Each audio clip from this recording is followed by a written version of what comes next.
नमस्कार। स्वागत है आपका न्यूज लॉन्चर पर। मैं हूं अशोक वानखेड़े, लेकर आया हूं आपका अपना कार्यक्रम द डायरेक्ट हिट। महाराष्ट्र के उप मुख्यमंत्री, राष्ट्रवादी कांग्रेस के सुप्रीमो, महाराष्ट्र के अर्थ मंत्री, वित्त मंत्री अजित पवार ने आज ऐसा विस्फोट किया जिसके चलते पूरी एनडीए गठबंधन की जितनी भी घटक दल है उनकी तो किरकिरी हो ही गई है। लेकिन प्रधानमंत्री जो जा रहे हैं कल नागपुर, उनके लिए भी ये बात फजीयत की होगी और सीधे वो हिट होते हुए नजर आएंगे। अजित पवार ने आज खास कह दिया लोगों को। बारामती में कुछ किसानों को संबोधित कर रहे थे।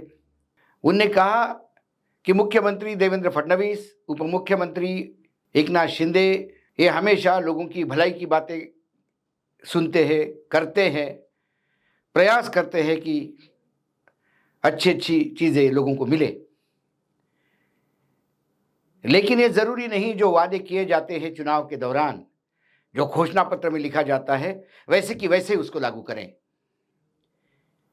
मैं कर्ज माफी की बात करूं तो मैं किसानों को सूचित करना चाहता हूं कि 31 मार्च के पहले आप अपना सारा कर्ज वापस करें, ताकि जो अगला कर्ज आप लें वो 0 इंटरेस्ट पे होगा, 0 ब्याज पे होगा। और वो मैं तभी कर पाऊंगा जब आप लोग ये कर्जा वापस करेंगे। 31 मार्च के पहले 2 दिन बचे हैं। पूरे महाराष्ट्र के किसानों में हड़कंप है, क्योंकि जो चुनाव में लगातार खासकर भाजपा के तमाम नेता, सारे स्टार प्रचारक बार बार ये कह रहे थे कि हम सत्ता में वापस आएंगे तो आपको किसी भी हालत में कर्ज माफी करवा देंगे। जब बजट पेश हुआ महाराष्ट्र का, तब भी लग रहा था कि शायद इसकी कोई गुंजाइश नहीं, लेकिन फिर हमने कहा हो सकता है ये कर्ज माफी हो, लेकिन कर्ज माफी नहीं होगी। अभी फाइनल हो गया। क्या चुनाव में किए गए वादे ये चुनावी जुमले ही होते हैं? क्या घोषणा पत्र की कोई औकात ही नहीं रही है? या फिर चुनाव के दौरान ये सारे नेता जो भी बड़ी बड़ी बातें करते हैं ये सिर्फ मतदाताओं को बेवकूफ बनाने के लिए करते हैं? अजीत दादा ने अपना रोना रो लिया। उन्होंने कहा कि आपको पता है महाराष्ट्र पर कितना कर्जा है, जो कर्जा लिया है वो चुकाना भी होता है। उन्होंने कहा कि बहुत वित्तीय हालत खराब है। बिजली माफ करने में ही मैंने 65,000 करोड़ बिजली विभाग को दिए हैं। लाडली बहना के लिए 45,000 करोड़ रुपए निकाल के रखने पड़ेंगे। वेतन, पेंशन और बाकी जो लोन का ब्याज है, जो कर्ज का ब्याज है, ये देने में करीब करीब 3,50,000 करोड़ का खर्चा है। इसमें ये मैं 65,000 करोड़ जोड़ूं तो 4,25,000 करोड़ का तो खर्चा यही है। कहां से कर्जा माफी करूंगा? और उन्होंने हाथ ऊपर कर दिए। हर्षवर्धन सपकाळ है कांग्रेस के अध्यक्ष, उन्होंने कहा कि दादा क्या हो गया तेरा वादा? क्या अजित पवार, देवेंद्र फडणवीस, एकनाथ शिंदे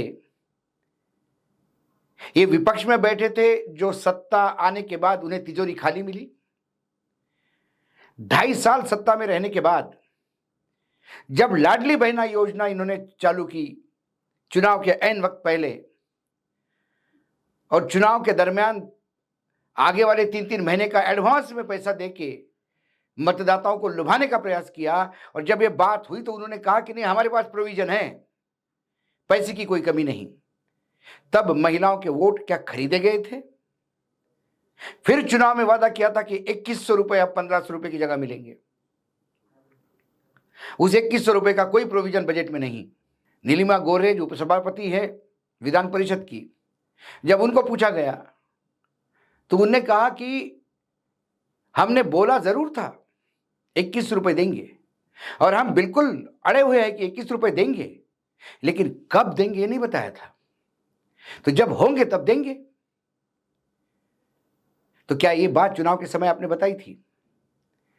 चुनाव के समय तो ये बात होती थी कि लाडली बहना योजना बंद नहीं होने देंगे, जैसे ही वापस आएंगे 2100 रुपये करेंगे।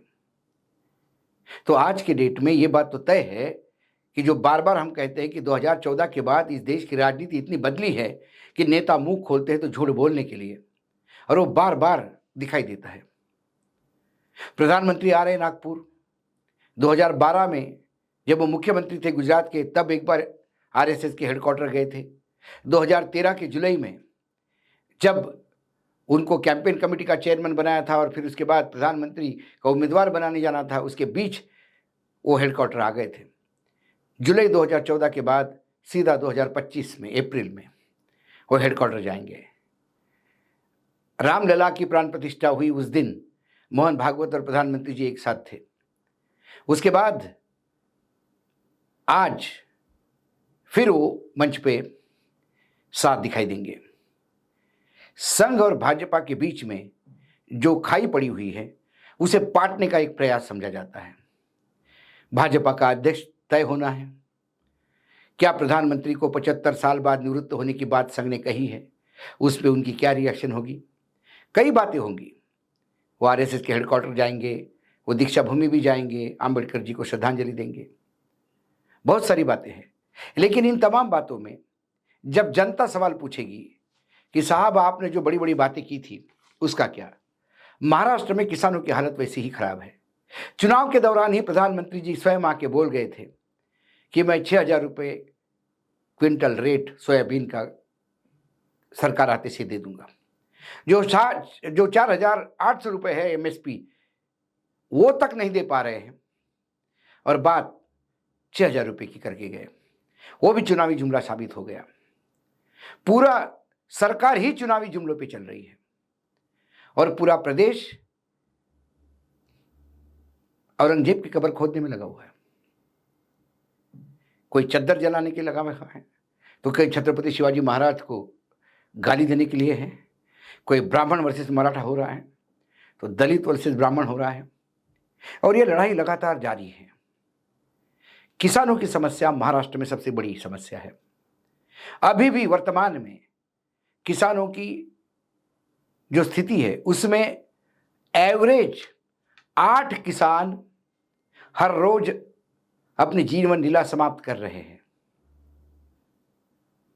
कर्जा, बिजली है तो प्रेशर नहीं, दबाव, कम दबाव की बिजली है, पानी की किल्लत है, फसल आती है तो रेट नहीं मिलते,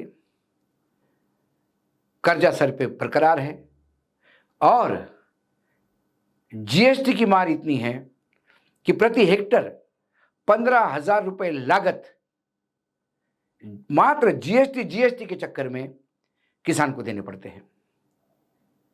15,000 रुपये हेक्टर किसान जीएसटी पे करता है जब अपनी खेती करता है, और सरकार उसके मुंह पर साल में 6,000 रुपये फेंक के मारती है, वो भी अल्प भूधारक को ये बोल के कि यह सम्मान निधि है। कई सवाल होंगे। खासकर किसान महिला वर्तमान में ठगी से महसूस हो रही है और उन्हें बार बार लग रहा है कि कहीं ना कहीं उनके साथ अन्याय हुआ है। लेकिन फिर यही लोग हैं कि जिन्होंने बीजेपी को मतदान किया है।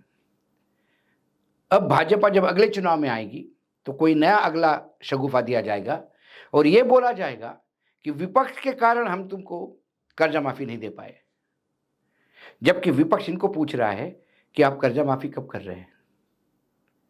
अपने दिए हुए खुद के शब्द खुद ही पता नहीं।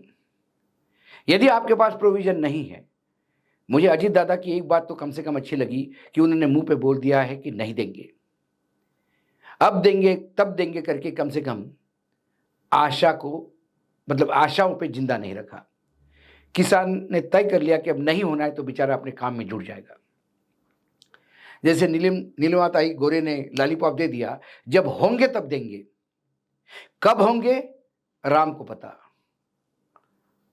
या फिर औरंगजेब को पता, यही बोलना पड़ेगा। कुल मिलाकर हिंदू मुसलमान करो, कुल मिलाकर मराठे ब्राह्मण करो, बैकवर्ड फॉरवर्ड करो,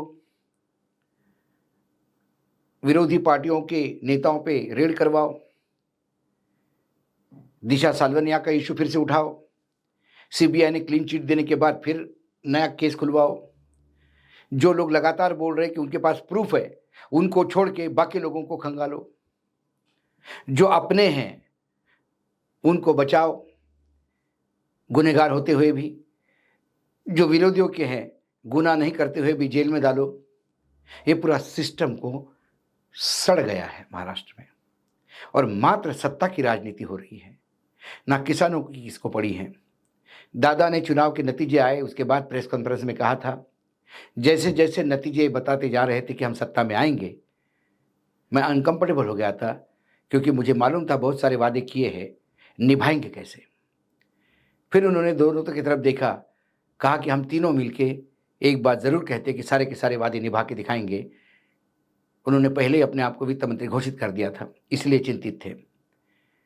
लेकिन ये पता नहीं था कि दादा तब क्या बोल रहे थे और अब ये बोल रहे थे कि अब मेरे पास पैसा नहीं है, अब ऋण माफ़ी भूल जाओ।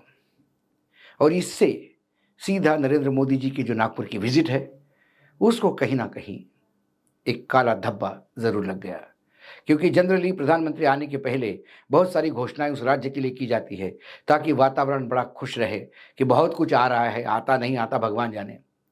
लेकिन जब चीज़ें आती है तब तक प्रधानमंत्री चले जाते हैं और लोग उसी लॉलीपॉप के लेके घूमते हैं कि नहीं हमारे लिए बहुत कुछ हो रहा है, हमारे लिए बहुत कुछ हो रहा है। लेकिन इस बार तो उल्टा हुआ। काश ये बात 2 दिन बाद कहते दादा, लेकिन दादा ने पहले ही बोल दिया और प्रधानमंत्री की स्थिति थोड़ी अनकंफर्टेबल कर दी। लेकिन फिर किसी को कोई फर्क नहीं पड़ता। इसके कई पहले प्रधानमंत्री कई बार बोल के मुकर चुके हैं, लेकिन उन्हें पता है जनता मूर्ख है। हमेशा 5 साल बाद उन्हें मूर्ख बनाने का एक नया तरीका लाया जाता है और जनता को हिट किया जाता है। जनता हिट होती है, ये फिर सत्ता में आते हैं, फिर जनता फिर उसी आशा के साथ 5 साल इंतजार करती है। आज डायरेक्ट हिट में इतना ही। कल फिर आता हूँ किसी विषय के साथ। तब तक के लिए नमस्कार। देखते रहिएगा न्यूज़ लॉन्चर।